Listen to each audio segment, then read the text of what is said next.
first thing, let me explain the question here first of all. The question here is customer order frequency, and all this data here we are working on majorly on sample superstore data, but if there is a new data source that that we are working on, I'll talk about that. But the first example here, we're working on sample superstore data, and here what we need to find here is basically each and every customer will make a certain number of purchases in his entire history, and we want to sort all the customers basically in terms of how many orders they have, and I want to count, hey, okay, give me number of customers who have ordered only single order, give me number of customers who have ordered only 2 orders, etc., like that, all the possibilities, and that is the requirement. And let's see how we proceed to get there. So this is how the final visualization looks like. If you see on the x-axis represents my number of orders. There are currently 1027 customers who have made exactly 1 purchase and 1 order, and there are 479 who made 2 purchases, and likewise. Let's see how to do this. From a logical point of view, if you see, it's clear that I need to count for each customer how many orders that he has, how many unique orders he has made in his entire history. That would be the step 1. And then I need to, based on those different and the calculated field that we get, I need to create this bar chart. That would be the step 2. So let's see how to do about here. So here, if I see here, I simply created a sheet with a customer ID on the x-axis. So each number that you see here on the x-axis is a customer ID, and the bar represents the number of orders that were purchased by him. So here it is telling that there are 5 customers who made 13 orders in their lifetime. So again, it's a simple count distinct on customer ID, count distinct order ID, that will give you this sheet. So it's just purpose of understanding. We don't actually use this in the visualization. And then simply, yeah, this is where we create the fixed calculation. So for each customer ID, I will count the number of distinct order IDs. That will give me these numbers. So for each customer ID, that will give me the number of distinct orders that he or she purchased. And later, using that particular... So one quick question. Jagadish, so to make this happen, we don't necessarily need an LOD, right? We just can go into, let's say, the pill and then make it count distinct, and that should work, right? That is true, but the reason why we use LOD here is we are not having our visualization at a customer ID level. This visualization is made only for explanation purposes of what we are trying to achieve it. Okay. So our visualization, if you see in the beginning, is at a different level. There is no customer ID anywhere in this visualization. Yeah. Okay, super. Yeah. Okay, got it. Understood. Yeah. So in order to get that calculation done at a customer ID level, we create this LOD. Okay. And once we create that LOD, we'll go to this sheet to make the visualization that we want. So what we did here is basically, this is the field that we created, the fixed LOD. Let me quickly open that. Fixed order customer ID, count distinct order ID, and I put that field on my x-axis, which gives me 1, 2, 3, 4, 5, 6, 7, 8, 9, 10. And then I did how many distinct customers are there in this bucket, in this bucket, in this bucket. So that will give me the bar chart that I want. And I put the same count distinct value in the color. So thereby I get a gradient chart sort of thing. So this is simple.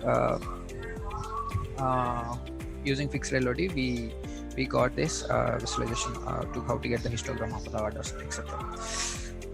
Okay, let's move on to the next one. The second one is called cohort analysis. Let me explain what it means. So here, if we see, this is again on sample superstore data, and there is about, like in this example, there are multiple years of data that is involved, and in each of these years there are some customers who purchased and orders, right? Now what we are interested in knowing is I want to group all the customers who have joined in 2011 as one group, and likewise for each of the other group as other year as one group. And once I do that, I want to see the sales contribution from each of these different groups in every year. Is the question clear? So for example, here since 2011 is the beginning year, I have only one sort of group, which is sky blue color. And in 2012 there are two groups, people who joined in 2011 and people who joined in 2012, and I got the sales split in the bar graph. And likewise for the rest of years I got the split. In the last year I get all the 4 years. So in order to how do we achieve this? Let's go to this. First, pretty straightforward. I need to, for every customer, if you remember, again this is we are performing at a customer ID level. I need to get the what is his first joining year, so thereby I can group him into that category. So straightforward. We will use a customer ID calculation, fixed at a customer ID to get the minimum order date. So that will give me as a customer acquisition date, and that will give me the year in which that particular customer has joined. So if you see the minimum value, this particular customer has joined in 2011 June. So I'll take that as his joining year.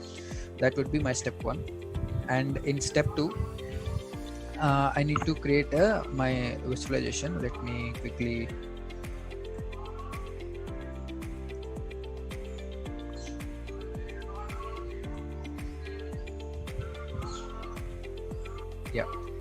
so I simply drag my year date. Yes, go ahead, Swap. Start from this. As I was saying, this is the analysis that we want. So basically we group the customers in terms of the joined year, and then we basically split the sales for each year in terms from which group the sales which group is contributing how much sales in each year. So that is the overall tasks that we have. And first, as we know, we need to perform, in order to group customers into different year groups, we need to perform a calculation at a customer ID level, extracting the first order in which that person has made did some purchase. So that will give us the customers group. So likewise, if you see here, this particular customer, he has made first purchase in June 2011. So I categorized him in 2011 group, and likewise every customer. Once I get these groups for customers, then what I need to do is I have to basically create my bar graph. Let me go here.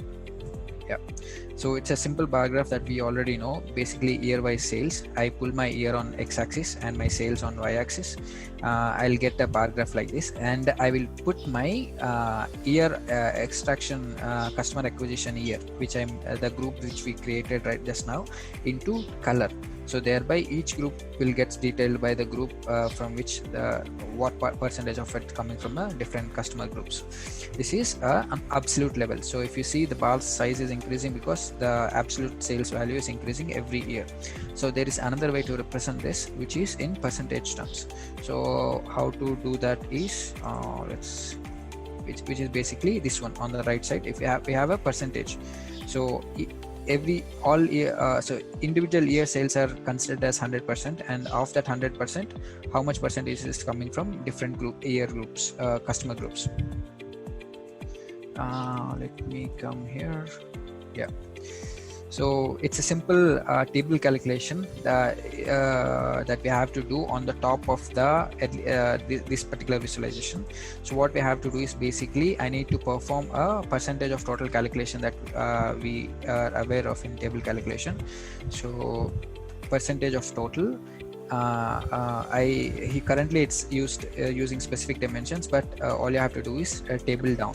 So since table down will take every value in a particular column, and you give us a percentage of each mark based on that total. So that will work, and that will give me the percentage values. If I just turn the labels on, as you can see, in 2014 there are 44% is coming from about the customers who have joined in 2011, and likewise for all the customers, and in 2014 there is only 15% that has came from the people who joined in 2014. Okay.